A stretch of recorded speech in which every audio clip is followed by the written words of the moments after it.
a job at 80 or at 87. So you're going to leave $60,000 in debt to somebody, your children or whomever that is. And the sad thing is, they have zero money for daily living.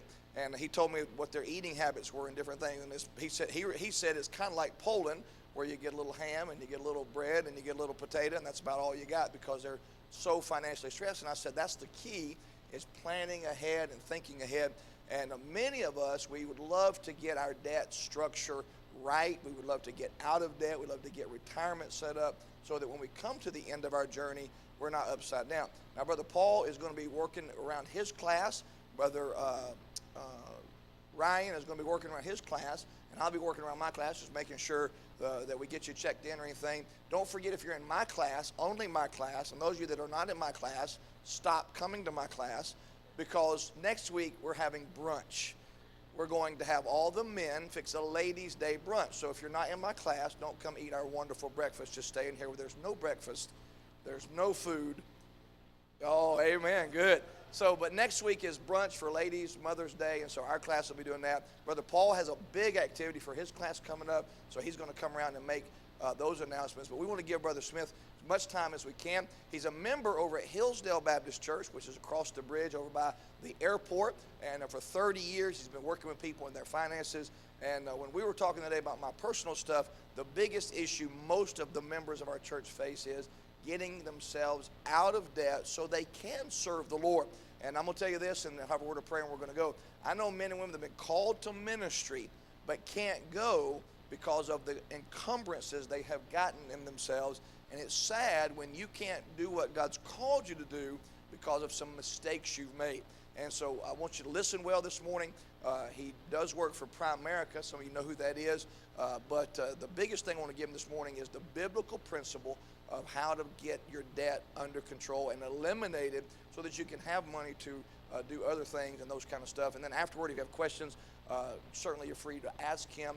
He's asked my permission to say what he's going to say this morning. So if you're offended by anything, come see me. Other than that, we're looking forward to a great time. Father, bless us now. I know that in 21 years of ministry, 20 years of pastoring, one of the greatest single things the devil uses to keep God's people from full service is debt and unwise borrowing, and Lord, just not safe, not wise practices when it comes to money. We either learn to master our money or we're mastered by it. And so, Lord, I pray for Brother Smith this morning. Give him wisdom. Lord, give him direction. I pray for people. We have several in here that need this lesson. And so, Lord, not only hearing, but now applying and taking action steps after we pray. In Jesus' name, amen. All right, come on, Brother Rob. Oh, you're good. Yes, Great. sir. Good morning, everybody.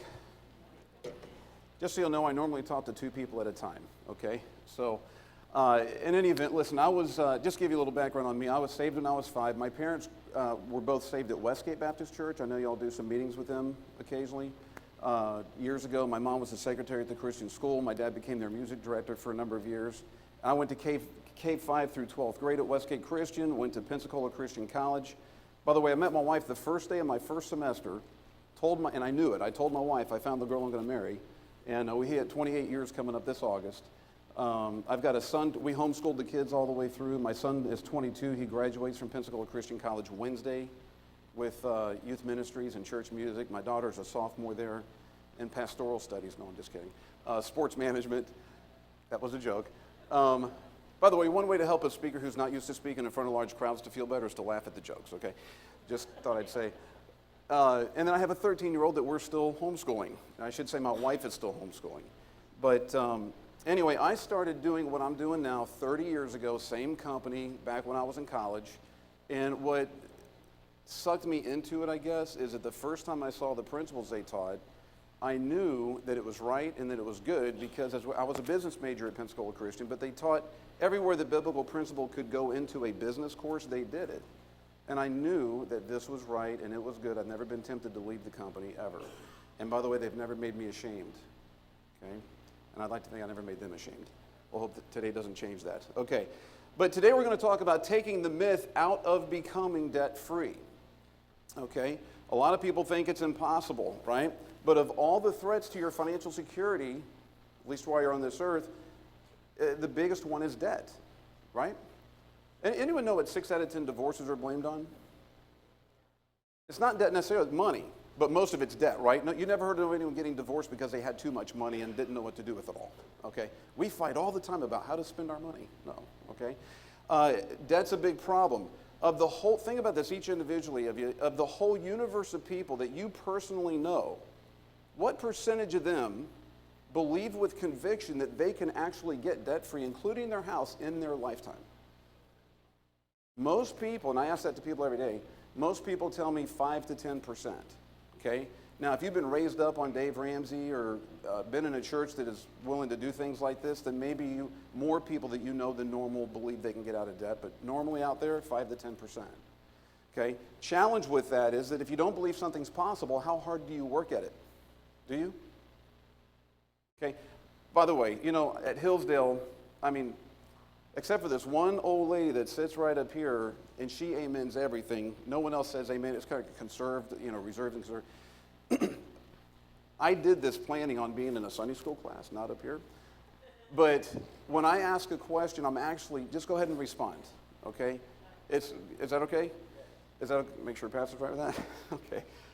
If you don't think something's possible, how hard do you work at it? Do you? No, it'd be crazy. Why would I waste time doing something impossible? Okay?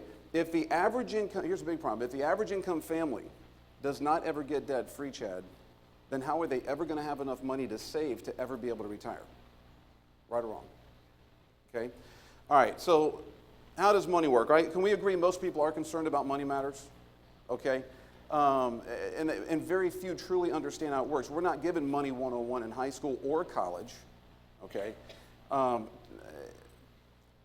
I just saw an article last night, actually, as I was just looking at some final things for this, and there was an article that said that 6 out of 10 adults lose sleep over their finances, okay?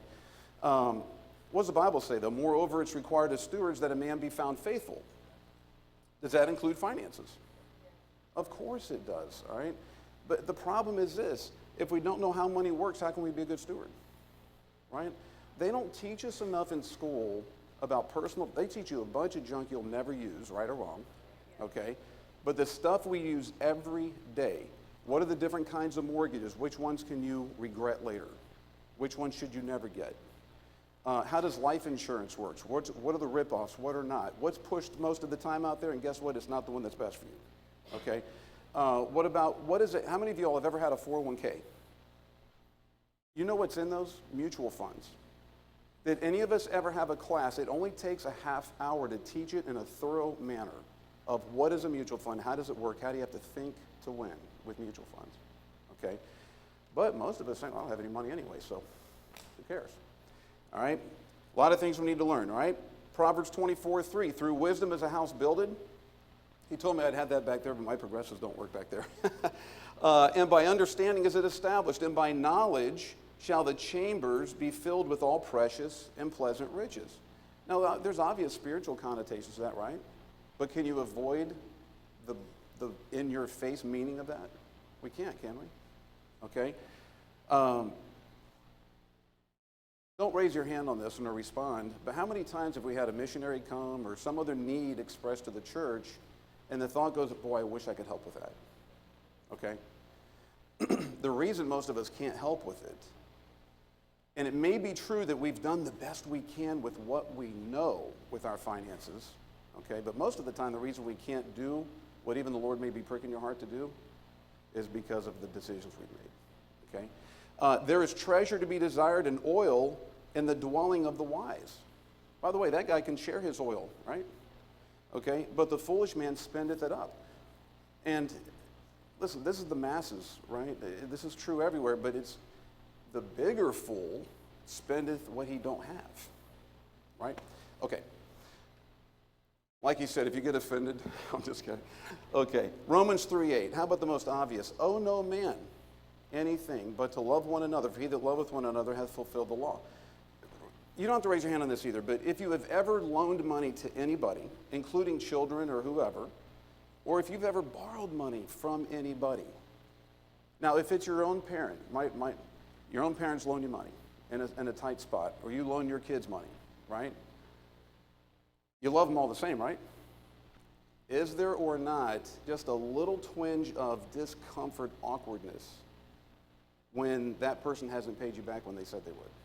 No matter how much you love them. It interferes with a pure version of this love, all right?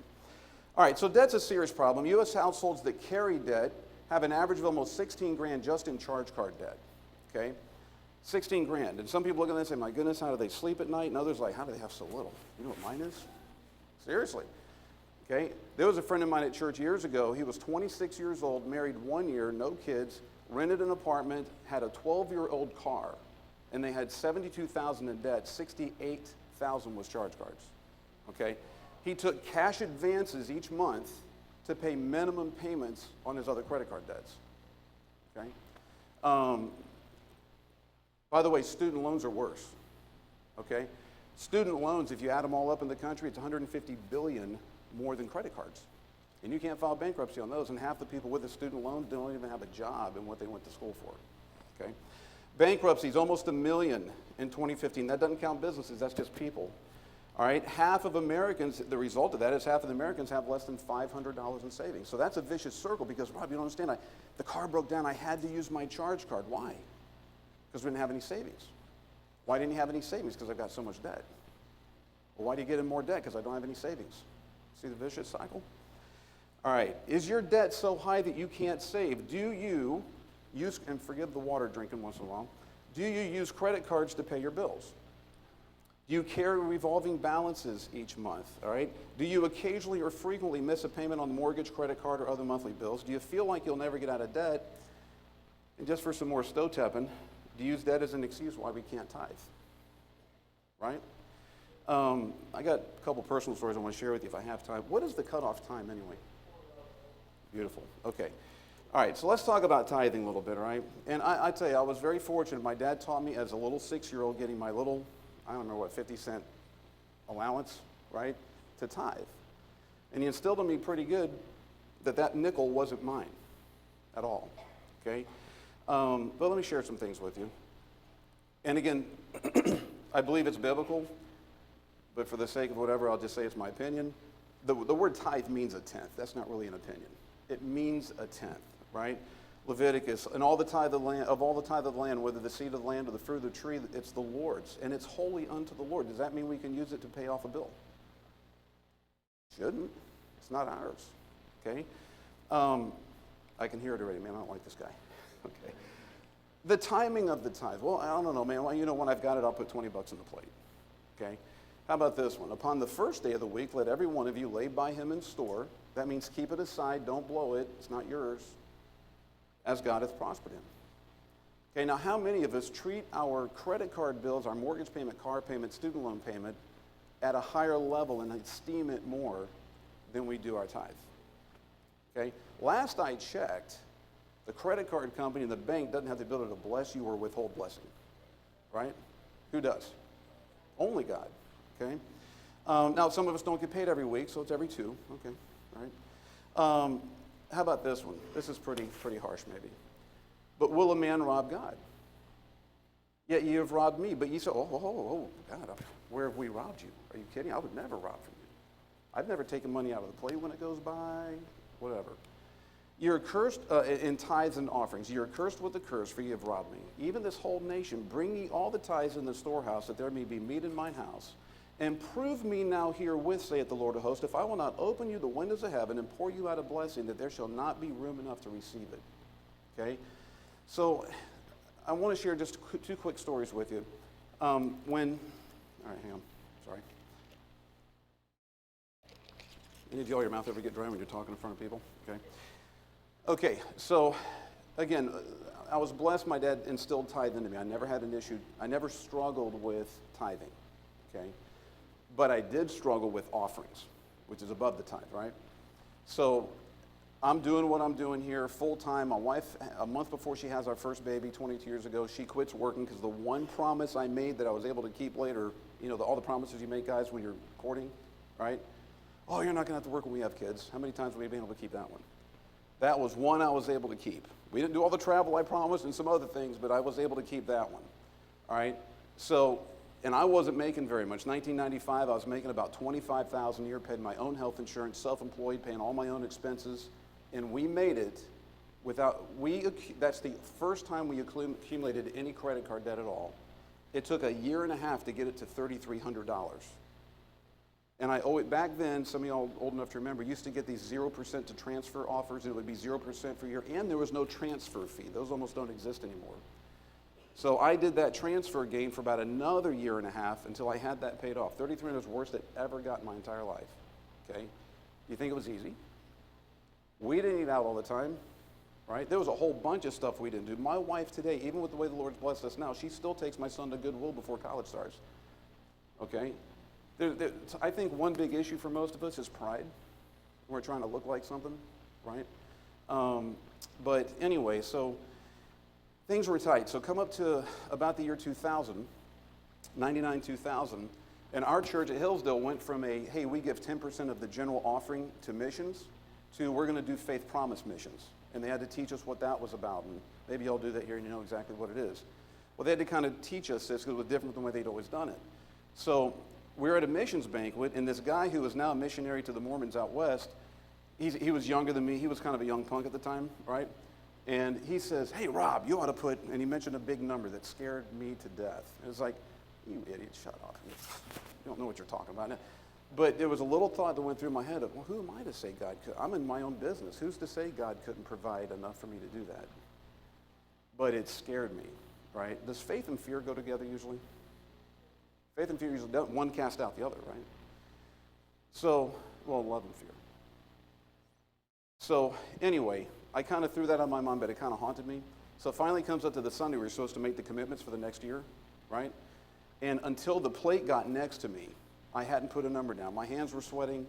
And when it came down to it, because I was struggling with, I ought to put that number, and the other side of me was saying, it is not possible. There ain't no way. That's ridiculous, okay? And when the card got to me, I put down a number that was half of what the guy had said. That to me was still a scary number, okay? That year, it was the year of the first Bush election, and 9/11 and all that. Y'all remember all that? So what happened is business went south. A lot of negative things happened. I'll be honest with you, a year later when it came time to missions time again, I was struggling being bitter with the Lord. And there was a pastor friend who had been at our church for a number of years, but now was a pastor up in Carolinas. And, you know, sometimes we don't want to talk to our pastor about some things because it's too embarrassing or, you know, whatever. I wanted to talk to someone that's a little bit, I didn't have to see him every week. And I called him up and I confessed to him how I was feeling and stuff, and he counseled me. And when that card came around the next year for the next year's commitment, scared to death, even in a worse situation than we were a year earlier, I put the number down that guy had said at that stupid dinner. 2 months later, I got introduced to somebody who opened the doors of the Hillsborough County Sheriff's Office for me to start dealing with all their people. And I'm not boasting about income, but we've been paid $2 million since then, okay? My income went up $30,000 that first year. And I don't know, I won't know till I get to heaven, if God did that because of the commitment, but I'm going to choose to believe it was, all right? Go 2004, we were doing a building project just like y'all are, and pastor told us, the trustees and deacons, that, you know, I'm impressed to ask people to commit to giving an entire week's pay towards the building because we're behind, okay? And I'm thinking, great, okay? We're already doing this other number, it still scares me. And anyway, so that was going to be weeks ahead. So, you know, I'm praying about it, but also forgetting about it, like trying on purpose to forget about it. And then the Sunday comes up where he announces to everybody what he's asking them to pray to commit to. So I think about it for a little bit and push it to the back of my mind the rest of the week. It comes to that next Sunday, and the plate, the offering is at the plate. The offering plate's right here by me. And I still haven't jotted a number down, or a commitment to do that. And I'm thinking, too, sometimes I may make $2,000 in a week, sometimes I make $2 in a week. It just fluctuates because you own your own business, right? Something with my luck, it'll be the best week ever, and that's going to be the week. So I finally figured out, okay, no, Lord, the day of the Sunday that we're supposed to give it, I'll just take my year past and divide by 52. That's a way to do it. So I marked it down that I would commit to the 1 week. I hadn't even told my wife. That's a mistake, guys, okay? But I hadn't told my wife. I hadn't really talked to her about it because she always just tells me whatever you think. Well, that doesn't help, you know. Honey, what restaurant do you want to go to? Whatever you think. Oh, come on. I got married so I wouldn't have to pick out my clothes. Come on. Okay? So, I know you guys can relate to that. But anyway, So we were in the parking lot an hour later, and I get a phone call from a sheriff deputy. He said, Rob, the doctor says I have to retire, and I've got $840,000 in my pension that I want you to take care of for me. And the next week, over the next month or so, the Lord gave me 3 months' income in one client. I committed a week, and he gave me 3 months. And it was an hour later, you know. I was almost in tears with the guy. He's a Christian. And I told him, I said, dude, and I said, honey, she's in the car next to me. I said, listen, because I didn't tell you this yet. And I told him, and she's hearing it, what I had just done and what that was going to mean to us. And he was almost in tears too, right? Listen, I don't know if that kind of thing will happen, but I think this is one of the few things in the Bible where God actually dares you. I dare you, trust me. Because here's the thing, when we don't trust the Lord to tithe, what we're really saying is, yeah, God, of course I trust you for my salvation and eternity and all that. You can forgive my sin. Oh, but you're not powerful enough to give me money or some other way to take care of our needs. I don't know if that obligates him to paying a credit card bill for stuff that we did foolishly. But if God is a big God, then your bills are not a problem for him, right? All right, I'm done meddling. Okay. Are you in a debt cycle or a cash cycle? Do you live by a cash cycle or a debt cycle? All right, debt cycle. The finances control you. Outspending your income, too much month left at the end of the money. Heard that? Borrowing to maintain a lifestyle, paying off one debt and accruing another. What do most people do when they pay a bill off? Hey, we just got the couch paid off, now we can get something else, okay? If you're in a cash cycle, you control your finances. You can get debt-free.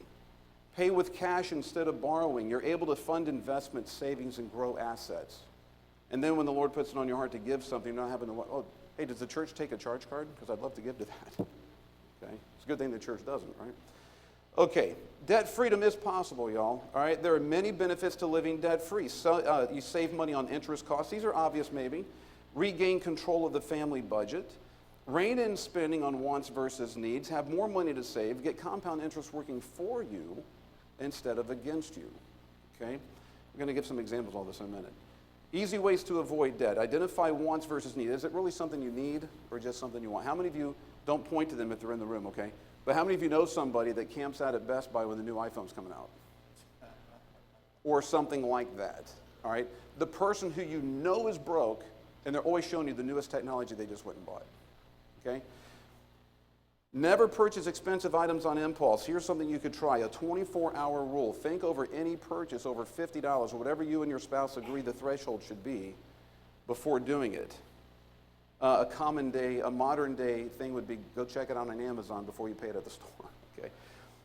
But you'll reduce regrets about any of y'all ever regretted an impulse purchase? Okay, it would reduce that, right? And have more money for savings. How about this one? Oh, I'm going shopping today. Oh, what are you looking for? Oh, nothing. Is going window shopping a way to stay content with what we have? No, kind of the opposite, okay? Take the amount an item cost, divide it by what you make an hour. So if you're looking at something that's $60 and you make $15 an hour, you might want to ask yourself, is this really worth a whole half a day's work? Oh, but wait. The 15's before tax, tithe, and all the other stuff they pull out. So maybe it's 5 hours work, right? Keep track of everything you spend. Actually, I should have changed this. Don't keep receipts for a month. Most receipts are printed, I don't know what it is, but they fade, right? Okay? Most receipts aren't detailed enough to remember what it was you bought. So what I encourage people to do is get you a little cheap dollar store notepad, okay? Title each page a category that applies to you. If you turn in that little handout that they did later, and let us know. If you put your email in there, we'll email you a budget sheet that gives you all the categories, all right? And anyway, you keep track of what you spend every day as you spend it, all right? You're going through the drive-thru at McDonald's to get a cone for the baby or grandbaby, right? You open the sheet while you're waiting for the lady, okay? Entertainment restaurants, McDonald's cone, $1.35 or whatever it was. Oh, it's $1. Yep, they sure add up, don't they? Okay? At the end of the month, you total each of your category pages. Your spouse totals each of their category pages, and you put the grand total spent in each category on a separate sheet of paper. I can all but guarantee you that you will see at least one, maybe 4 or 5 categories that you had no earthly idea you spent so much in those areas, okay? Economics teacher at PCC, if it can't be managed, if it can't be measured, it can't be managed, okay? Most of us have a big giant crack in the table. We wonder where all the money goes, okay? The power of compound interest. Oh boy. Okay, if y'all have not heard of compound interest, most of us have heard of it. Most of us don't know what that means exactly. It's simply the interest you earn in an account, increasing your balance that then earns more interest the following period, okay? By the way, if you're at a bank at 0.01 to 0.05, good luck with that, right? We'll talk about that more later, and maybe at another time or something. I'm running out of time. Okay, so how does compound interest work, though? If you could find a way to retract $200 a month worth of spending, how many of y'all know people, raise your hand or answer that, if you at least know people that blow $50 a week? We're all guilty, okay? They come into work with a Starbucks, Dunkin' Donuts, or a Red Bull or some other beverage. They go out to lunch several times a week. On Monday, you ask them what they did for the weekend. Does it ever not involve 50 to 100 bucks? It does, and no one can deny it, okay? I thought I was giving this to the young marrieds and stuff, all right? So for those of you that aren't 25 or anywhere close, forgive me. But I might say that this is something you want your kids or grandkids knowing about. $200 a month at 3% from 25 to 65 is $250,000. At 6%, that's double the rate, right? But it's just a little barely over double the money, right? But at 9%, does anybody have any idea what the average growth mutual fund has averaged last 70 or 80 years, including crashes, Great Depressions, and everything else? About 9 to 10%. That's truth, okay, including crashes. At 9%, that's 1.2 million. That's only a half again more than 6, correct? But double and a half the money. See, the $1.2 million, just from a human standpoint, the $1.2 million is worth sacrificing what I blow $50 a week on. But most of us don't know about that side of our financial life, so we don't understand what we're blowing when we spend the $50 a week. We think it's $50 a week. It's not, okay? All right. Albert Einstein quoted saying that compound interest is the most powerful force in the universe, and I am sure he meant next to God. Okay, compound interest works against you. Did you know that if you carry a balance, the new balance plus interest is then charged interest that month? It compounds against you. And is it 0.01 like the bank pays you? No, it's 18. All right, so instead of your savings growing, your debt is growing. I had a client once, she graduated with $68,000 of student loans, hadn't paid it for almost 10 years. She owed $128,000, and her minimum payment just to avoid collections was going to be $750 a month. This is 15 years ago, and that was a good mortgage payment, okay? A one-time $3,000 credit card charge at 18% with no additional purchases, only paying minimum payments, takes 10 years to pay off $2,000 just in interest. So that deal that you had to get because it was a great sale, I know none of us have done that. What a deal. $5,000 by the time you got it paid off, okay? And sometimes it's worse than we think. Credit card balance at $3,000, 18%, minimum payment about $60. The interest alone is $45. Only $15 goes to the balance, okay? By the way, the balance goes down $15. Is the minimum payment the same the next month? No, it's down a couple pennies because the minimum payment's a percentage of the balance, okay? If you happen to be late, you're going to have a $15 to $35 average $25 late fee. The $25 plus the $45 interest is $70 on $3,000. You effectively paid 28% that month for your money. Isn't that killer? And we wonder why it never seems to go down, right? All right. Anyone ever heard of universal default? A lot of credit cards work on universal default. That is that they scan your credit report every once in a while, and if you were late anywhere, they jack your rate up to the 29.9 default rate as if you had defaulted on their debt. Okay, that's not pretty. All right, debt stacking can lead to freedom. Debt stacking identifies an efficient order to pay off your debts. If you've been through Dave Ramsey, he calls it the debt snowball. All right, it takes, now, what Ramsey teaches, if you've heard of his stuff, is he teaches pay the one with the lowest balance first. There's some other people that say pay the debt with the highest interest rate first. But this takes interest and amount of debt into account. You have to make consistent payments on all debts, and it works best if you don't add new debt, imagine, okay?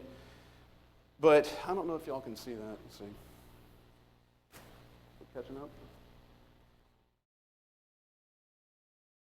Keep going. Next one, right there. Is this working by me, or are y'all helping me out?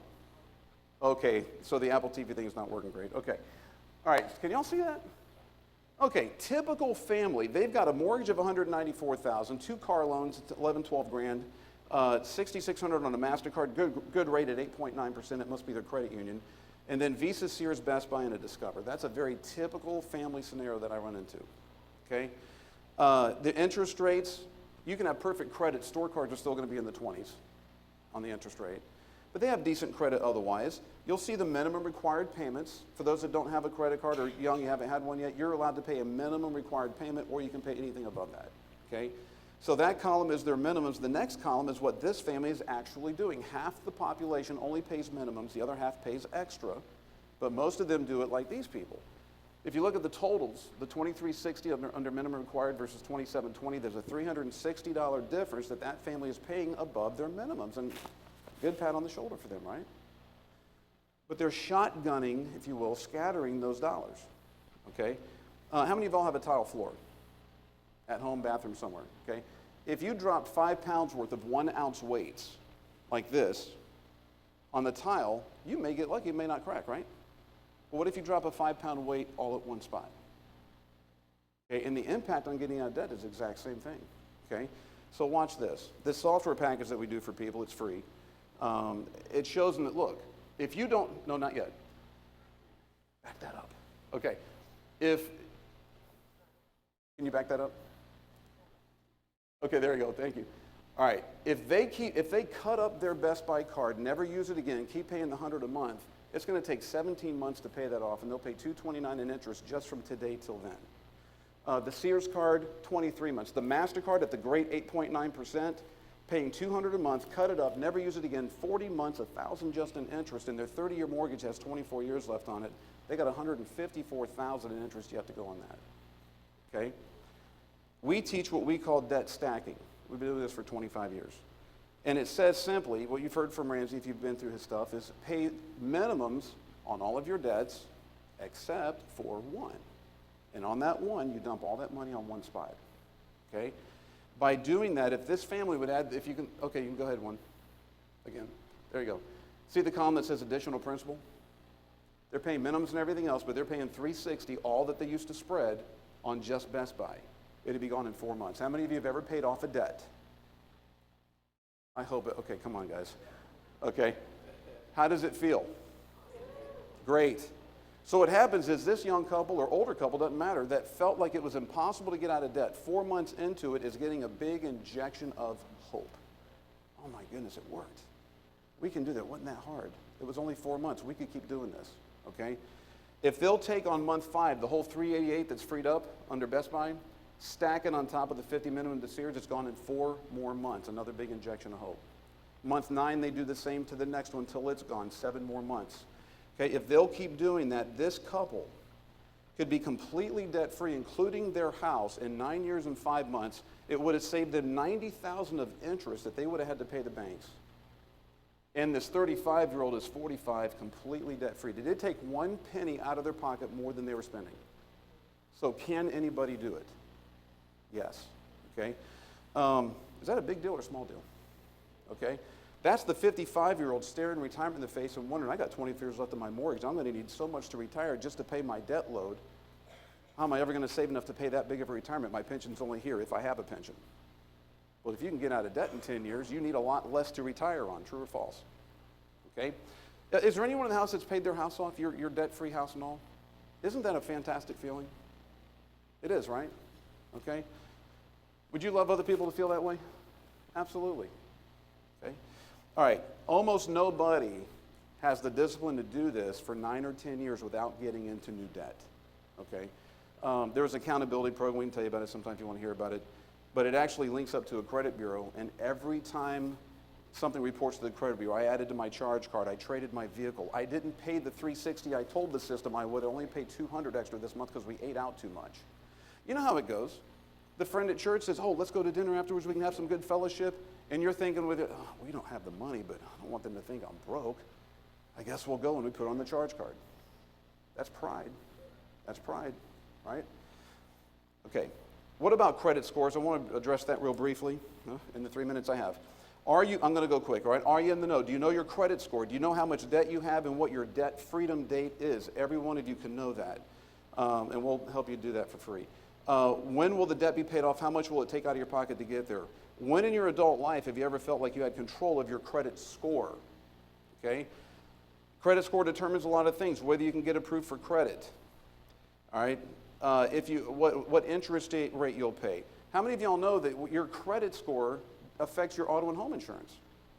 You could live next door to somebody who's the same age, same sex, same exact car, same exact driving record. They have a credit score of 700, you have one of 550, you're going to pay a bunch more than that dude, okay? So it does matter. Whether you're approved to rent a house or an apartment, in some cases the job you get may be at stake, or a license you're trying to get could be affected, all right? And not that this affects too many people, but you can't get a security clearance. Like if you have a government contractor, you can't get a security clearance if you have bad credit, okay? 6 most common credit mistakes: not valuing your credit, raising credit card limits. You know that letter you get that says, oh, we love you so much, you're such a responsible person, we're going to raise your credit limit. And he goes, oh, look, they raised it, now we can go buy, okay? Not monitoring your credit history, not monitoring your credit score, not knowing interest rate and fees associated with your debt. And here's one that we had to add more recently: not investing in identity theft protection. 12 million cases a year, and we're not talking about someone getting your credit card number and using it. That's easy to fix. We're talking about somebody like a guy in my home office who took his 6-year-old to the bank to open his first savings account. Manager comes out and said, sorry, sir, we can't open this account. He's like, why not? He has 18 bad checks to his name because somebody stole his social, created an identity, wrote a bunch of bad checks, buying stuff, and then disappeared, okay? Top factors affecting your score. This stuff is less important than before, okay? So I'm going to skip some of this. You can see what's on this. Oh, no, you can't. Yeah, just go ahead and fly through that screen. All right, right there. Making payments on time and your balances compared to your available credit those two issues make up 2/3 of your credit score, okay? So here it is. All right, no matter what your personal debt situation, you can't afford to not be in the know. In this economy, it's more important than ever to take steps towards getting out of debt. And this is for everybody, but certainly Christians. We're commanded to be good stewards, okay? Getting and keeping your credit score high will allow you to have lower interest rates, which will in turn help you get out of debt even quicker. Primerica, I just have to, compliance sake, I have to just tell you who we are. Our goal is to help families get properly protected, debt-free, and financially independent. Around for 40 years, 6 million clients. We're the largest financial service company in North America, rated A+, and Forbes just ranked us the 2nd most trustworthy mid-sized financial company in America. Listen, thank you for your attention. To help Taryn works with me. To help him know how to, and us know how to serve you better, there's a survey form that was handed out. We beg you to hand it back in. We'd love to offer you an opportunity to provide you a complimentary debt analysis. It doesn't cost you a dime. It'll customize a debt stacking strategy for you, all right? And we can show you how to have accountability with that. So on the sheet, just indicate if you want us to contact you for that. And listen, also, I normally meet families at the kitchen table, okay? I'm going to be doing more seminars like this. I've done some, but my hands sweat like crazy. That's why I'm not holding the iPad. It might slip out of my hand. All right? If there's any comments you want to put down at all, anything pro or con, be honest. Tell us how you read it. What can we do to make it better? All right? And Pastor, thank you so much for the opportunity. Thank you so much, Rob. We have just a few minutes before church starts. The restrooms and drinking fountain are off to your left. Thank you so much for being here. Service will start in about 13 minutes.